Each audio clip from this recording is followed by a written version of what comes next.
All right, we got a new plant coming today, so let me tell you what happened here. I'll just show you this in the meantime. Okay, it's for this corner here, and it's the one I've been saying I'm gonna do a hellebore, but I changed my mind. I mean, I do have another hellebore there. So what I really wanted to get in here is a bleeding heart, because I keep reading these stories. Oh, it bloomed in the dark and it comes back better every year, but the problem is the bleeding heart is just way too big, okay? So I've been looking around for dwarfs and other things, and I found one called the King of Hearts, and that's a dwarf one, but it's still a little too big.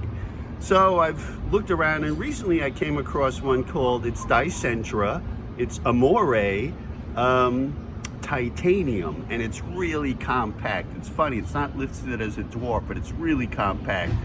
So I'm gonna try to get that in here, okay? And it should be here in a few hours. We'll see how that goes. Okay, so I just put this in.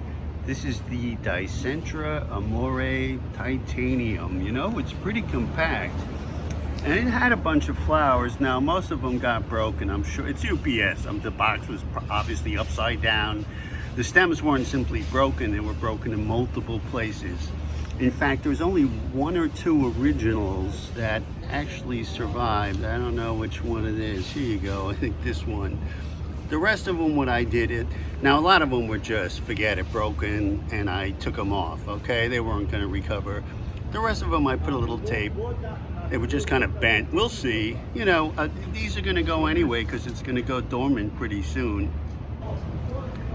Anyway, so these will be going dormant pretty soon anyway. All I want to do is make sure the root, you know, the roots get really set for next year. That's all I'm hoping.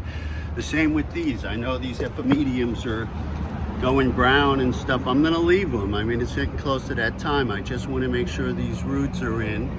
Okay. Oh, this is kind of funny with the hellebore. You know, these were always twisted together. If you look at the earlier ones, I thought, hey, let me separate them. And since I did that, since it wasn't getting as much light, they look really happy. They kind of grew apart so they could each get light. So this is good. These still be, I don't know, I'm still a little worried. We're gonna work on that. But I thought the titanium came out nice. Now the only problem is that the hellebore is really close, okay?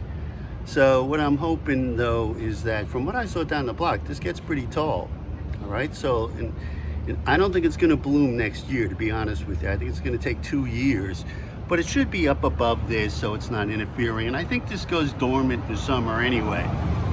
All right, I'll tell you, that's the only regret I have is I bought the hellebore in a 2-inch pot, and it's a really slow growing plant. I really wish I had gotten a cord, at least, okay? And so it'd be a little more mature plant, but it's all right, as long as it hangs in there. All right, so this is my Dicentra. Let's see how it does. Next time you see it, hopefully it won't have the tape on it. All right, so speaking of pots, I actually bought this one in a gallon pot size because in the corners you got more room here. I was actually able to dig down 8 inches before you hit a root. Okay, so that's why this is a little bit more mature, and hopefully it shouldn't spread much more than this. That's what I'm hoping. All right, so we got one more plant left to go, and that's the foam flower, and that actually is coming tomorrow. So I'll make a video on that and I'll show you that.